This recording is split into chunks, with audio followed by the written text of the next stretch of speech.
Dan yang tidak kalah penting teman-teman, petugas aparat dalam menegakkan hukum ini tidak boleh ada pikiran tentang uang. Ya, tidak boleh dia di situ mencari uang, mencari rejeki. Tidak, dia hanya menegakkan hukum. Tapi dengan catatan, petugas ini pun jangan sampai rugi. Misalnya ada orang kehilangan motor, untuk menangkap pelaku dia harus biayai sendiri, kan nggak mungkin. Makanya saya bilang tadi, negara harus membiayai. Assalamualaikum warahmatullahi wabarakatuh. Menjuah-juah kita kerina, ijabah pe kita ringan. Teman-teman, kali ini kita ngobrol-ngobrol hukum lagi. Pertanyaannya, apakah hukum ini memang panglima di negara kita atau bagaimana? Kalau panglima berarti kan semua patuh terhadap hukum, sama seperti panglima yang memerintahkan anggotanya itu taat semua. Jadi patokannya adalah hukum. Kehidupan kita sehari-hari ini patokan kita hukum. Supaya apa? Supaya kita tidak saling merugikan antar sesama. Kebebasan kita tidak merugikan kebebasan orang lain. Berarti hukum ini harus dalam tanda kutip ditakuti. Jadi semua kita takut melanggar hukum gitu. Apa yang menyebabkan kita takut melanggar hukum? Kita akan takut melanggar hukum apabila hukum itu ditegakkan seadil-adilnya, ditegakkan apa adanya. Berarti di sini yang bertanggung jawab menegakkan hukum itu adalah negara. Karena negara yang membuat hukum, negara yang membuat undang-undang, negara yang membuat pasal-pasal itu. Itu pembukaannya. Lalu saya ingin membuka pikiran kita dengan cara sederhana saja. Kita khusus berbicara ini kasus pidana ya, pidana yang memang terjadi di kehidupan kita sehari-hari, teman-teman. Ada orang main judi ditangkap petugas. Padahal kalau orang main judi ini tidak ada yang dirugikan dalam tanda kutip.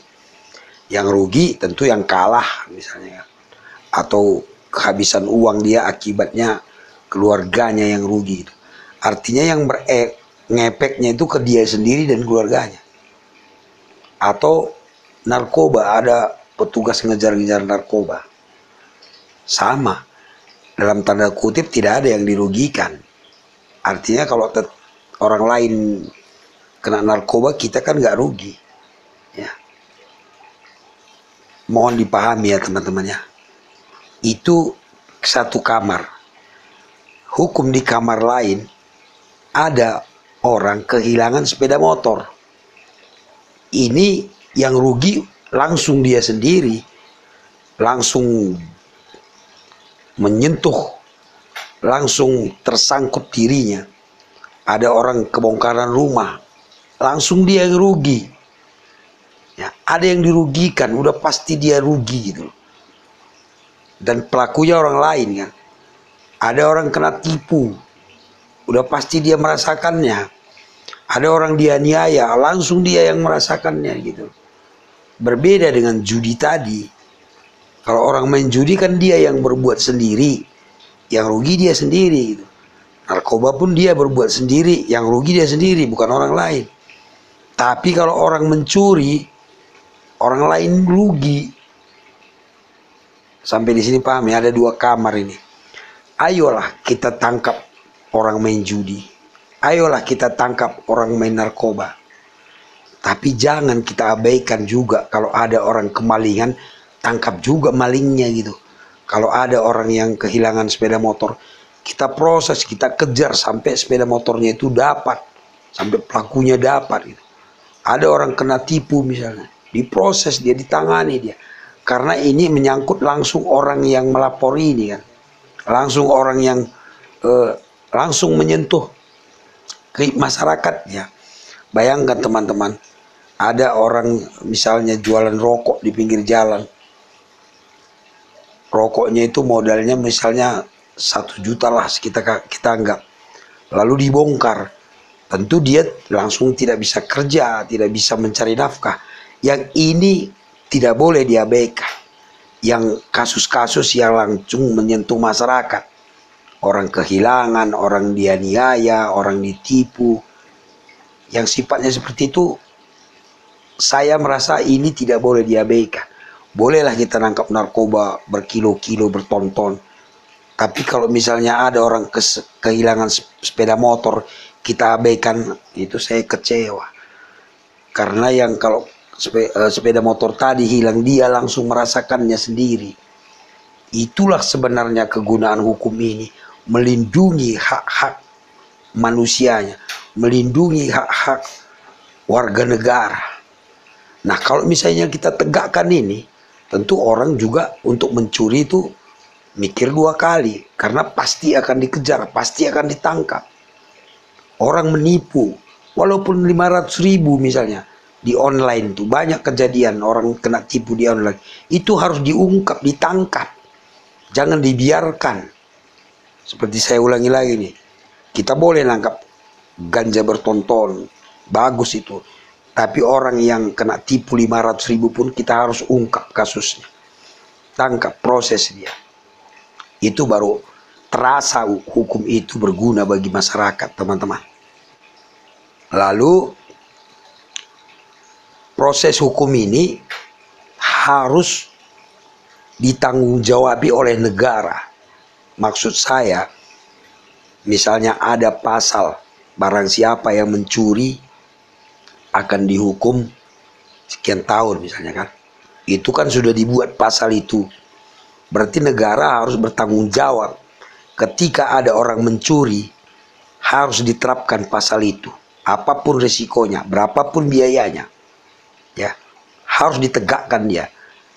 Kalau misalnya nggak ditegakkan pasal pencurian tadi, lalu buat apa dibuat pasal ini? Apakah hanya untuk nakut-nakuti atau hanya untuk pencitraan saja gitu?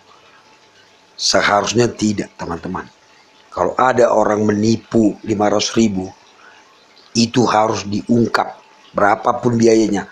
Bahkan jika biaya pengungkapannya lebih dari 500.000, itu negara harus bertanggung jawab. Supaya orang takut melanggar hukum. Ya. Lalu yang tidak kalah pentingnya, teman-teman, dalam proses hukum tadi, dalam proses penegakan pasal-pasal tadi, tidak boleh lagi masyarakat mengeluarkan biaya. Contoh, dia kehilangan sepeda motor harga 5 juta. Jangan sampai dia keluar lagi sepeser pun uang untuk mengungkap kasus ini.